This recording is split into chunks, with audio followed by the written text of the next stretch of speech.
Bray Wyatt ने दी Luke Harper को श्रद्धांजलि। स्टोन कोल्ड स्टीव ऑस्टिन का हो सकता है रिटर्न और जानेंगे क्या कुछ होगा कल बड़ा मंडे नाइट रॉ के अंदर। नमस्कार दोस्तों, मेरा नाम है गौरव और आप देख रहे हैं WWE Hindi gossips. WHG। Guys आज की वीडियो काफी धांसू होने वाली है। इसके अंदर दोस्तों सबसे पहले हम बात करेंगे मंडे नाइट रॉ की प्रीव्यू की और उसके बाद जाएंगे आज दिन की 3 से 4 बड़ी खबरों के ऊपर। तो कल दोस्तों हमें मंडे नाइट रॉ देखने को मिलने वाली है। इस बारी की रॉ दोस्तों काफी खास रहेगी क्योंकि दोस्तों ये रहेगी इस वर्ष की आखिरी रॉ। ऐसे में दोस्तों बहुत सी थिंग्स ऐसी है जो कि दोस्तों हमें प्रिडिक्ट करनी पड़ जाएगी क्योंकि WWE वालों ने केवल सिर्फ और सिर्फ एक सेगमेंट कल की रॉ के लिए कंफर्म किया। तो सबसे पहली चीज जो आप लोगों को देखने को मिलेगी जो कि 101% कंफर्म्ड है वो है दोस्तों रैंडी ऑर्टन एंड अलेक्सा की फिर से मुलाकात। तो इससे पहले हमने देखा था कि अलेक्सा ब्लिस और रैंडी ऑर्टन की मुलाकात हुई थी जहां दोस्तों झूले पर झूल रही अलेक्सा ब्लिस ने ये चीज कही थी कि फील्ड अभी जिंदा है रैंडी। अब रैंडी ऑर्टन का क्या रिएक्शन आता है और दोस्तों कल वो अलेक्सा के साथ क्या कुछ करते हैं ये जानना काफी ज्यादा इंटरेस्टिंग रहेगा। साथ ही साथ ये भी देखना होगा क्या कल की ही रॉ में फिंड लौट आता है या फिर दोस्तों हमें वहां कोई टीजर ड्रॉप करते हुए फिंड नजर आएगा। बात की जाए इसके बाद कौन सी चीज हम लोगों को देखने को मिलेगी, तो इसके बाद जो अगली चीज हम लोगों को देखने को मिलेगी वो रहेगी दोस्तों हार्डी ब्रूस की एंट्री। दोस्तों जो जेफ हार्डी है उनकी मैट रिडल के साथ टीम बन चुकी है, ऑफिशियल हो चुका है, इनका नाम हार्डी ब्रूस रहेगा। और दोस्तों कल की रॉ में ये हमें परफॉर्म करते हुए नजर आ सकते हैं। स्पेशली दोस्तों मुझे क्या लगता है कि कल हमें Lashley versus Jeff Hardy rematch देखने को मिल सकता है। इससे पहले जब भी हमने देखा है लैशली को फेस करते हुए जेफ हार्डी को, तो जेफ हार्डी ने दोस्तों मुंह की खाई है। कल दोस्तों उनकी जीत हो सकती है एक नॉन टाइटल मैच के अंदर जहां दोस्तों मैट रिडल उनके कॉर्नर पर जरूर रहेंगे। बात की जाए इसके बाद क्या कुछ देखने को मिल सकता है, तो इसके बाद जो अगली चीज हम लोगों को देखने को मिलेगी वो रहेगी दोस्तों Charlotte Flair and Alexa bliss की ओपोनेंट तय होते हुए। तो कल दोस्तों जो मैच रखा जा सकता है वो लास्ट वीक भी हम देखे हैं, यानी कि दोस्तों मैंडी एंड डेना ब्रुक बनाम नाया एंड शेना के मध्य। चूंकि लास्ट वीक हमने देखा था किस तरीके से नाया एंड शेना की जीत के बाद डेना एंड मैंडी ने अटैक कर दिया था उन पर, तो यहाँ दोस्तों नंबर 1 कंटेंडरशिप के लिए ये रीमैच जो है रखा जा सकता है।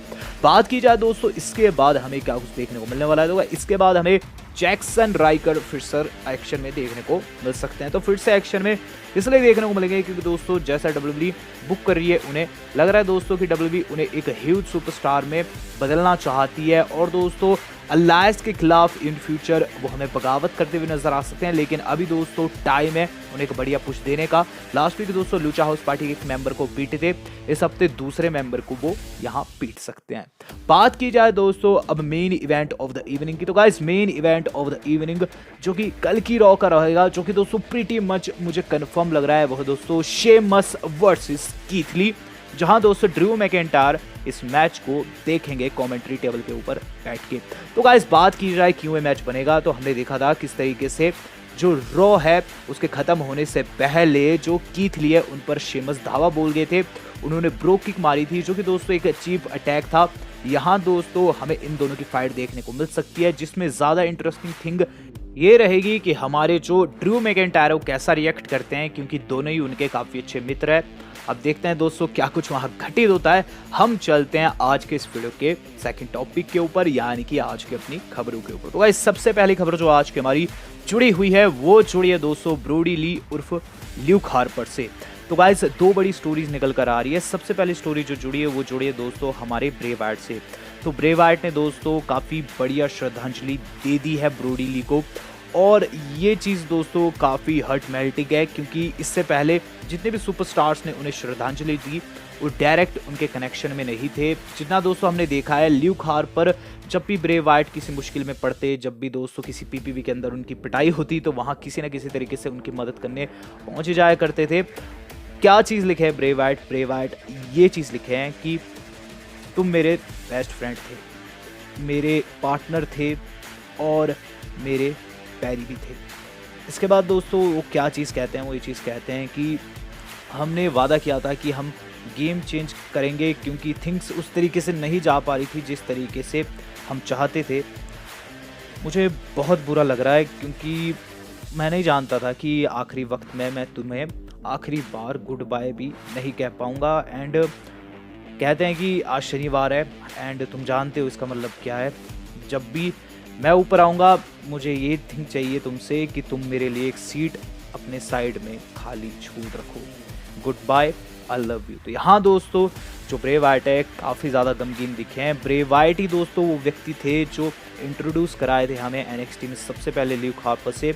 ल्यूक हार्पर दोस्तों बताए जाते थे कि उनके सन है, लेकिन वो तो दोस्तों एक तरीके का गिमिक था। वो उनके काफ़ी अच्छे मित्र थे, काफ़ी अच्छे दोस्त थे। और ब्रोडी ली की कल मृत्यु हो चुकी है। हम चलते हैं दोस्तों इससे अगली न्यूज़ के ऊपर। तो भाई इससे अगली खबर जो आज की हमारी जुड़ी है वो जुड़ी है CM पंक से, जिन्होंने ब्रोडी ली के लिए काफ़ी बड़ा काम कर दिया है। तो क्या चीज़ की है CM पंक ने? CM पंक ने दोस्तों ल्यूक हार्पर को अपने अगले मंथ की कमाई कर दिया डोनेट। तो ब्रोडी ली की फैमिली को दोस्तों जो CM पंक है वो अपने अगले मंथ की जो टी शर्ट की कमाई आएगी वो सारी की सारी दे डालेंगे। ये चीज़ दोस्तों ProWrestlingTees.com ने अपनी वेबसाइट के ऊपर डाली है, कंफर्म किया है कि जो भी टी शर्ट बिकेगी CM पंक की अगले 1 महीने तक, वो दोस्तों जो पैसे के तौर पर है वो सीधे सीधे ब्रोडी ली की फैमिली को चढ़ाएगी, जिससे उनकी काफ़ी अच्छे से मदद भी होगी। तो बहुत से लोगों ने श्रद्धांजलि दी है, लेकिन CM पंक ने दोस्तों सही मायने में उनकी फैमिली की मदद की है इस बुरे हालात में। हम दोस्तों कहेंगे rest in peace Luke Harper, और आप भी कहेगा। हम चलते इससे अगली न्यूज़ के ऊपर। तो इससे अगली खबर जो आज की हमारी जुड़ी हुई है वो जुड़े दोस्तों स्टोन कोल्ड स्टीव ऑस्टिन से। तो स्टोन कोल्ड स्टीव ऑस्टिन के बहुत से फैंस दोस्तों मुझसे पूछते हैं कि क्या stone cold Steve Austin wrestle कर सकते हैं। तो आज दोस्तों मैं उनका जवाब देता हूँ, जी हाँ। और ये मैं अपने से नहीं कह रहा, RVD के दोस्तों ये वर्ड्स रहे हाल ही के इंटरव्यू में कि स्टोन कोल्ड स्टीव ऑस्टिन इस वक्त रेसल कर सकता है। तो क्यों ऐसा उन्होंने कहा, चलिए जान लेते हैं। RVD ये चीज़ बोले कि देखो अब पहले जैसा एनवायरनमेंट नहीं रह गया, अब रेसलिंग पहले से ज़्यादा सिक्योर हो चुकी है, बहुत ज़्यादा सेफ्टी मिलती है सुपरस्टार्स को।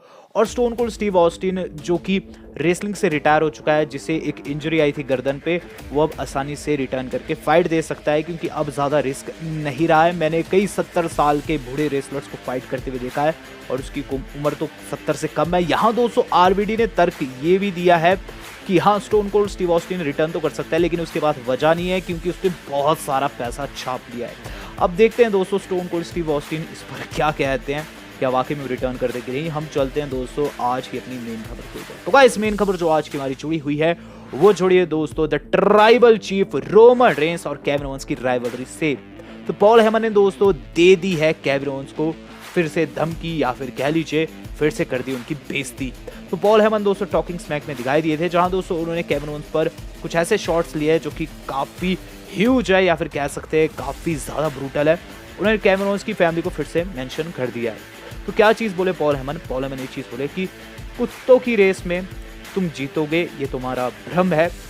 सुनो केविन ओवेंस, आज जो तुम केज मैच हारे हो उसके बाद अगर तुम पूछते हो कि क्या रोमन रेंस मुझसे बेहतर है, तो मेरा जवाब रहेगा हाँ, रोमन रेंस तुमसे बेहतर सुपरस्टार है, वो तुमसे बेहतर रेसलर है, वो तुमसे बेहतर फादर भी है।